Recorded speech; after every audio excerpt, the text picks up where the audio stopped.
What's up everybody? It's been some time since my global free-to-play week 1 video seen here, and I felt it's time to give an update. So this account has now finished week 4, nearly done with my week 5. If you go to the bonus, you can see right here I'm on day 34. This account has definitely seen much improvement since week 1. I mean, of course it's been nearly 4 weeks, so I thought I'd share some highlights, decisions made, mistakes made, tips I think are helpful, and where my next moves for the account will be.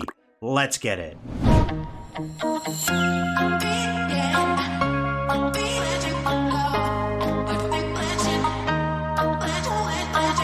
So first thing to notice is in week 1, I was account level 63 and had 560,000 power. Now we're nearly pushing this account to level 105, seen right here, with 3.6 million power. So yeah, huge jump within these 4 weeks. I've been having a fun time and trying to use monsters I didn't use in beta on that account. My current lineup, if we open up my monster list, we have a 10-star Corona. She is just like the free-to-play easiest option I find. Her damage is okay. Fear is RNG because sometimes she fears the enemy onto your side of the battlefield, and it can cause some issues if that said enemy is stronger, destroys your team, but still like the hero. Then we go over to Lilith right here in my first spot. She's at 10 stars, who's an absolute cheat code. I pretty much recommend this hero in any lineup you are making, and I also got the shiny version. I took Adlington right over here, the legendary hero, to 10 stars, just as I did with my beta account. I love this hero, and I really don't see him being replaced unless it's by Zenobia or Evosouls, who are both Draconic, so it's going to take some time before that. I switched things up with my global account and focused Dracula. Right here I have him at 9 stars, almost 10 stars, just need one more chaotic clone doll,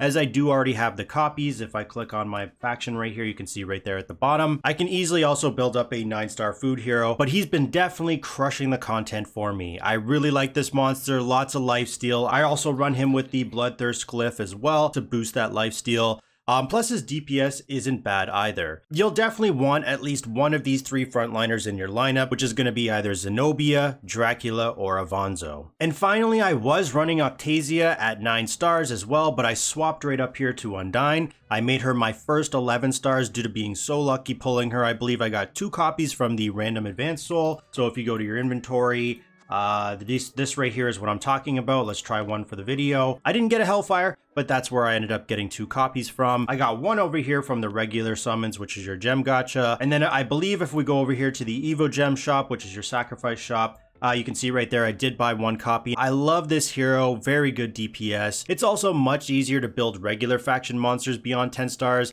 then Draconic and Abyssal due to the hero requirements that I'll get into later. The Octasia copies, I was actually lucky enough to pull a copy of her in the Devil Core summons, and if we go over to my list, I also have one more. I believe I bought one from the Evo Gem shop as well. Not entirely sure if that was worth it, as I don't really even use her on my beta account, but at the time I just went with whatever the game was giving me copies of. So this may be possibly one of the mistakes I made on my account, because if we go over to the Evo Gem shop, that was 6,000 shop currency I used. Going back here, I did build up a 9-star Naphtha. Not sure why she is not in my magic crystal. I will do that right now.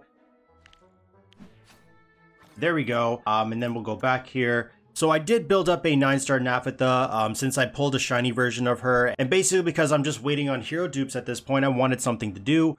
From 9 to 10 stars, you're going to need 2 hero dupes right here, so it slows you down, especially if you're working on those Draconic and Abyssal monsters, so I did want to work on other things. Just remember, you still need 10-star monsters as food. Like if we look at my 11-star Undyne, to ascend her further, you are going to need a 10-star monster of any faction as food. So if you took, say, if we go over here to the Alchemistic faction, if you took, say, Loki, because I know a lot of players use this hero as your early game, mid game hero. If you took Loki to 10, you can still use his food, but just don't go to 11 stars because then yikes. The way the current regression system is set up is quite silly in this game. Due to all the mage monsters I'm working on, which is obviously Lilith right here, Undyne, Coronis, and I believe Naphtha is also a mage. Yes, she is. Due to all these mage class monsters, it's no shock if we go to the main screen, we go to Rebel Pact, and then I go to my Fate Reversal. I've literally pumped every single thing I have and can into the mage class.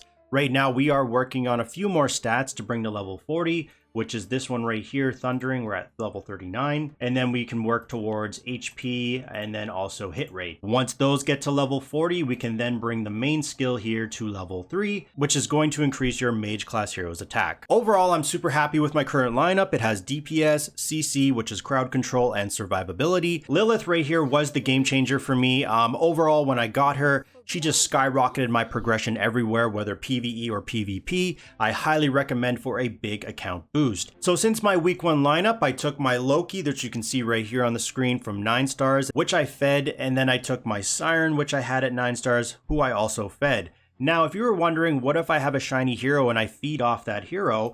Well, if we go over to the alchemistic faction, I did have a shiny Loki, but I don't anymore. You can see this is non-shiny, non-shiny, non-shiny, non-shiny. Right there, and then so I don't have a shiny one. So if you were wondering, am I still able to equip the shiny version? Well, if we click on my non-shiny Loki, we go over here to skin, you can see right here I can still equip the shiny version. I have pulled quite a bit of Draconic and Abyssal heroes. If we click on my Draconic faction, you can see I got some Snyder copies, 1, 2. I did get a nasty regular gem gacha 10 pull. I'll put a screenshot up right here. I got Snyder and Dracula. That was bonkers. And then I also got a Vonzo. I believe that was from Devil Core Summons. I got a shiny Zenobia right here, which is really cool. And then I also have 3 of her hero dupes. It's easier to get this hero because of the treasure summons. Like if we go over here to Treasure Hunt, and you go over here to the Forbidden Summons, she can be part of the final reward. And then I also got 1 copy of Cuckoo. Moving over to the Abyssal faction, of course I have that beautiful shiny Lilith. My beta account still doesn't even have this. I put her to 10 stars with her first awakening, as you can see right here. I finished it, which did take 2 hero dupes. What this does is when you unlock an awakening skill, it actually puts this little border around the skill, so you can see the awakening increased her ultimate damage. Also, don't mind those 4 Vespa copies. I know the luck I had on her banner was ridiculous. And then I got 1 more Octasia copy. And then as for Dullahan, I got 1 copy, but I have 0 knowledge of this monster. Let me know down in the comments if you have invested into him or maybe you've tried him out. What are your thoughts of this hero? And then of course I got the 2 Dracula, which of course are easier because they're like Zenobia. You can get as a final reward in the treasure hunt summons. I think the game is generous for getting these rare faction heroes, well at least certain ones, but it's kind of bittersweet here because working on more than 2 in your lineup, so right now I'm working on Lilith and I'm working on Dracula. Working on more than 2, especially as a free-to-play, is honestly too much due to the rate you get those chaotic food dolls. So if we go into my inventory, I'm talking about these things right here, chaotic clone dolls, food dolls. You really need to pick and choose because after 9 stars, you can see my Dracula, 9 to 10, needs a 6 star. If we go to Lilith right here, 10 to 11, needs a 6 star once again. It's going to take a long time. If you were unsure of how to get those, basically you need 4 chaotic clone dolls. You're going to be able to combine them into 1 6-star chaotic clone doll. If we go back to the main screen, for Evosouls, which is going to be your late/end game, I am working towards my 2nd mythic. I do have a few legendaries at the moment with using Polled right here, and then I believe this is Tindery. Honestly, I just use what I have the most copies of, although Tindery is nice because of the attack speed boost right here to 3 random heroes, but it is RNG. I don't like the summons here. Honestly, I think the rates are just god-awful, so I've never used straight-up gems here. Just like on my beta accounts, I go with what I get. I tend to try to focus more on magic guides and then passively on these. I ended up going with Barbatos, I think that's how you say, first before, say, if we go to the Evosoul list, before, say, Lythe, because I just had better RNG with his shards. So when I completed the 1-month power quests, I'll put the screenshot up right here, for those mythic Evosoul chests, I went with his shards just so I can get the 100 combined into 1 copy. I was able to reach this combat power within the 1 month on both my 2 free-to-play accounts. Comment down below how you're doing in regards to power. I'm always curious to see the difference as it gives me a good ballpark of the game's progression speed. Were you able to manage this in the time frame? What I really like about Barbatos is if we click on him right here, and maybe I can just make this a little bit bigger so you can see it, is at the start of the battle, he drops a minion behind the enemy, so it helps with survivability as the enemies swap focus for a little bit. My next choice would probably be Lythe, just because of that heal. I would place her in the 2nd order spot, so she heals up my team over time after they've taken some damage. However, if we back out once more and we go to Karamit, I have seen some players running this Evosoul because of that fear and possession. Whenever I get to this point, I would make this my 3rd Evosoul choice. Hornheim, I don't think anyone uses him just because I feel like his level 1 skill is just inferior to the other Evosouls.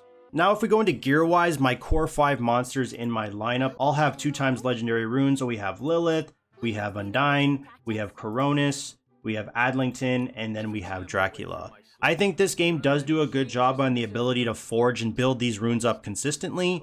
What I actually did was I would go over here to the Guardian shop, which is right here. And then I would buy up either the Gale runes, the Wave runes, or the Star runes. So I could go over here to the Forge system and then create legendary runes. Once I made 10, so that's 2 on 5 heroes, I started focusing, if we go back to the shop once more, the Guardian shop, I started focusing on the enchantment scrolls so I could try my luck at reforging for better skills. I don't have any mythic magic guides. I do have this legendary one here, Arcane Casket, and I believe that's like, yeah, that's literally my only one. So that's the only hero I have right now with the magic guide. You're definitely gonna have to pick and choose your priorities. I think once I get that second mythic Evosoul of Light, I will start exchanging or buying magic guide chests for gems and events because they do add a lot of power to your account and also make your monster stronger. Glyphs, I also find this game does a good job at building these up. Yes, it has to do a lot with RNG. When you go over here to the shop, which is the glyph shop right here, and you're clicking on refresh, the rare ones have a very low chance to show up. But right here, I do have one and it takes 4,000 enchantment scrolls. So I will be going over here to the Guardian shop and then I need to buy, what is that, 2,000? So that means I'm going to need to buy 30 of these right there for 4,500, which is not a lot. 1,500. Now I should be able to go back here and yes, I'm going to be able to buy this one, which is definitely what I wanted to do.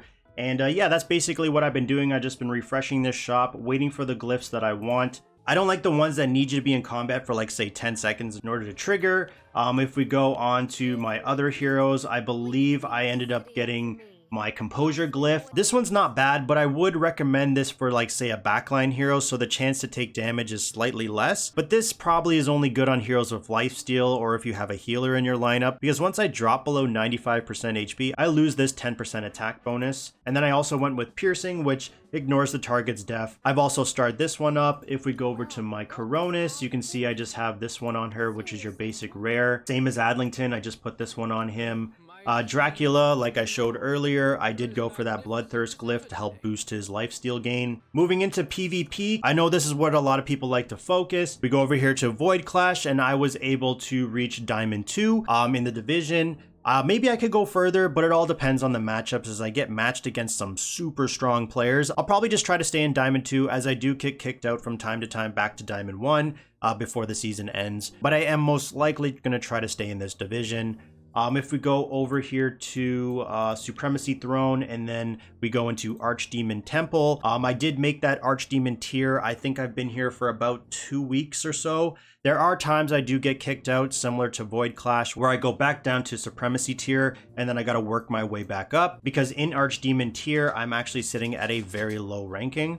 If we go over to the Nether Void domain, this is where you're going to need that Archdemon tier to be eligible to battle here. Very tough. I stand no chance, but that's just how it goes. Free to play versus spenders. What can you do? With time, I'm sure I'll creep my way into here. But basically, if you defeat someone and you get put in the rankings, it's going to allow you to get some daily claims of this currency, which is if you go back to your Archdemon Temple, you go into your statue, you're going to be able to get those realm stones so you can further boost this up. Moving over to one of the PvE game modes, if we go to Destiny Ocean and then Divine Descent, which is going to be like your world bosses. Right now it's on the last one because obviously the week is ending. Right now I'm roughly doing about 50 to 60 million, but then again, I do have some faction bonuses right here of 35% for using those said heroes. I have one more challenge remaining, so this is the current lineup I'm running like I showed you earlier. So I'll just let's just see what it does. I'm gonna skip it, and so I was able to get 52 million, roughly between 50 to 60 million I'm getting for this lineup. If we look at the battle stats, you can see my Lilith is at the top. She's always on top. She's an insane damage dealer. So each boss is going to have different faction bonuses. And this is where it's going to take a while before I have multiple faction heroes ready to go, due to how silly they make their, if you go to your main screen, And then you go into, let me just hide this, go into your magic crystal. Just the system is just very silly how they set this up. I'll cover this more when I do my honest opinion of the game video this weekend. Memory Casket, which is my all-time favorite game mode. I'm stuck in the same area as I was on my beta account around this time. I believe my beta account is on Venus, the last one. But right now I'm stuck on this one, which is almost done. I'm in the Doppelganger's Swan Song. If we go on to the stage, I guess I'm on floor 2. I'm just having a tough time. I'm going to be hard stuck here till I do some big monster upgrades with like levels, stars, etc. Or unlikely, but maybe some hero swaps. I just can't seem to get this stage done simply just due to not strong enough. Sometimes I use Dracula, sometimes I use my Adlington because he is obviously 10 stars. But yeah, I just get absolutely shredded. I'll let this play out for a little bit, but basically the enemy Lilith just destroys my team. Skipping ahead to the end, you can see they still have 4 enemies up, and I got annihilated. If we back out here, in regards to the boss stages, which is going to be your memory fusion, I've completed them all except the Snyder one. The enemies right here just eat me up. I mean, they got 2 Zenobias, an Evonzo, Snyder, and Octasia. It's just really insane. I really hope they add more to this game mode because I really enjoy them and they give really good rewards, like all of these Devil Cores, of course. And then the memory fusion. Once you start getting into the later ones, you actually get the hero copy. As for the path to counterattack, I'm basically stuck where I'm assuming everyone else is, and I'm just waiting on your account level. I need to be account level 105 to progress further into the chapters. I only have 2 left, as you see, and then I'm done. So hopefully they add more sooner rather than later, just like the memory casket. They give good rewards, and it just gives you something to aim towards. Tower, I'm not gonna lie, I was definitely slacking for the longest time. So before this recording, I actually pushed for a solid hour or 2. That's how far behind I was based off my combat power. It would be nice for an auto battle instead of having to manually click the next floor because it does get very time consuming. But I am sitting at floor 650 with a server ranking, if we click on this, of 20. Some floors can get pretty nasty, like you could be versing 2 enemy Draculas, Cuckoo, Vespa, and Pelé. Like, what in the craziness is that? Or like the floor I'm currently stuck on right now, which has 2 enemy frontliner Evonzos, and then of course Vespa in the back, Cuckoo, and Medusa. It's just really stupidly annoying to deal with Evonzo's immunity to all damage. Just no counterplay to that. Really need something that can dispel this. I'm not going to bother to show you this stage. You can like see right here, my combat power is 3.6 million and this floor is 8.3 million. So yeah, there's quite the difference, but you need to tinker around with your heroes positioning. Like say if I move Adlington over here, put Dracula there, maybe switch my back line up a bit. Or sometimes all it takes is just a lot of retry clicks waiting for the right RNG to beat the floor. If we head back out and we go to Destiny Ocean, if we go to City Guardian, I've also been slacking here, but I was on vacation for a week, so barely played the game mode. I don't think I'll be able to go much further for solo mode, which is this one. I am on floor 26, round 11 of 12. I'm almost done, almost getting into that floor 27. For server ranking, I'm on 17. The heroes that I'm using are Coronis, Undyne, and Lilith. Once I get my Dracula to 10 stars, I will drop out Coronis. I think that's what I'm going to need in order to progress further. As for the full team mode, I'm only on floor 20. I don't really remember the last time I tried this. My server ranking is 71, so I'm pretty sure I could be a lot higher than this. When this becomes available, I will start pushing again. My main goals on this account for moving forward will be to replace my 10-star Adlington. He does still serve a purpose with his lifesteal and damage immunity. I'm really trying to incorporate monsters that I didn't use on my beta account, but it's hard when the ones I use there are basically top of the line. So I do have a few options. I'm going to talk this out. Option number 1, I'm going to start building up my Vespa because I do have 4 copies. That's enough to take her to 9 stars. Then my lineup I would run would probably be Dracula and Coronis in the front, and then Lilith, Undyne, and Vespa in the back. Her AoE charm seems like it would allow me to beat stronger opponents in PvP, maybe push some more floors and tower, etc. Option number 2, if we go over to my Draconic faction, I'm going to go with Zenobia. I do have the shiny version plus some dupes. I have enough to take her to 9 stars as well. And her copies, in quotes, easier to get because of the treasure summons. And then I would run something like, if we go back here, I would run Dracula and Zenobia in the front.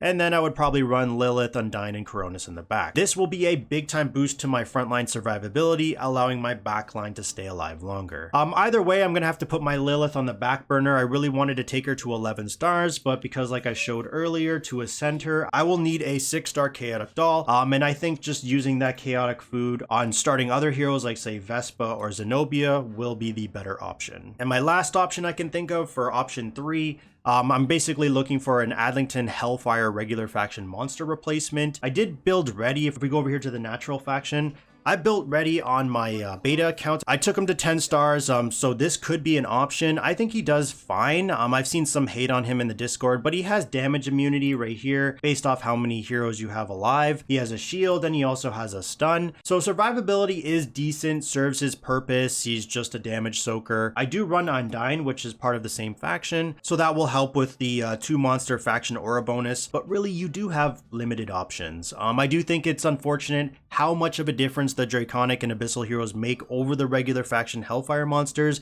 because without a faction tower, honestly, it's just a huge waiting game for chaotic food due to the major impact those heroes have on the game. Other than that, I would try to take my Coronis right here to 11 stars if I get lucky with her copies from the treasure summons, or maybe I just buy her from the sacrifice shop. After that, it's just continuing to work on my glyphs, maybe reforging a few legendary runes right here to try for better skills. I've done this a few times, but it does get expensive, 1500 a pop, and then eventually keep building up legendary runes so I can get 5 and then make a mythic one. I'm working on specific heroes' talents, like I wouldn't mind working on my Undyne, but obviously I'm gonna need a hero dupe in order to start that process off. Start focusing on magic guides, that's gonna be a big one, especially the mythic quality. I will be doing that, like I said, after I build up my second Evosoul mythic being life. Overall, I'm really happy with this game's progression as a free-to-play. It definitely feels a lot faster than the majority of the other idle gachas I played, like progression I've made in, say, on those games in 3 to 4 months. I literally made in this game in 1 month. I do feel like I have got that feeling where now I'm just kind of like coasting along. So I really hope they introduced updates frequently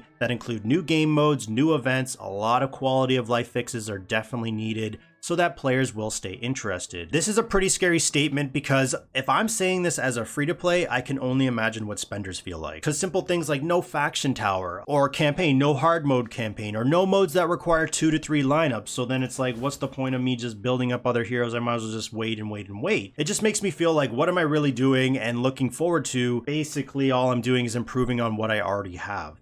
The big slowdown, of course, is waiting for those hero dupes, whether Hellfire, regular faction, or Draconic Abyssal, due to the very low rates. That is one of the reasons I recommend focusing shop heroes. Shop heroes will be like your Evo Gem shop, because you can see right here, Cuckoo is not a part of the Draconic heroes. You have Avanzo, and then you have Snyder. Of course, if you go over here to the, the Evosoul shop, you can buy any hero in the game, apart from the limited time heroes, but just focusing those heroes, or such as the ones in the treasure hunt where you have Dracula, Zenobia, Coronis, since you can get them in additional ways outside of the shops. I've been still summoning like a madman. Like if we go to the gem gacha, you can see I'm sitting on 24,000 points right here. I haven't touched this middle part, the lucky gacha, because if you saw my summons video, all I was getting was 5-star epic heroes. I'm waiting and hoping that they remove this epic and then they make it so you can only get legendary or hellfire. I think this would help a lot, so that's why I'm just saving up these points. But what it comes down to is it really depends on the size of the dev team, how fast they're going to introduce updates, and how much they are willing to listen from the Monster Never Cry community, because that Discord's popping off. It's got a lot of members. There's a lot of good suggestions constantly coming through daily,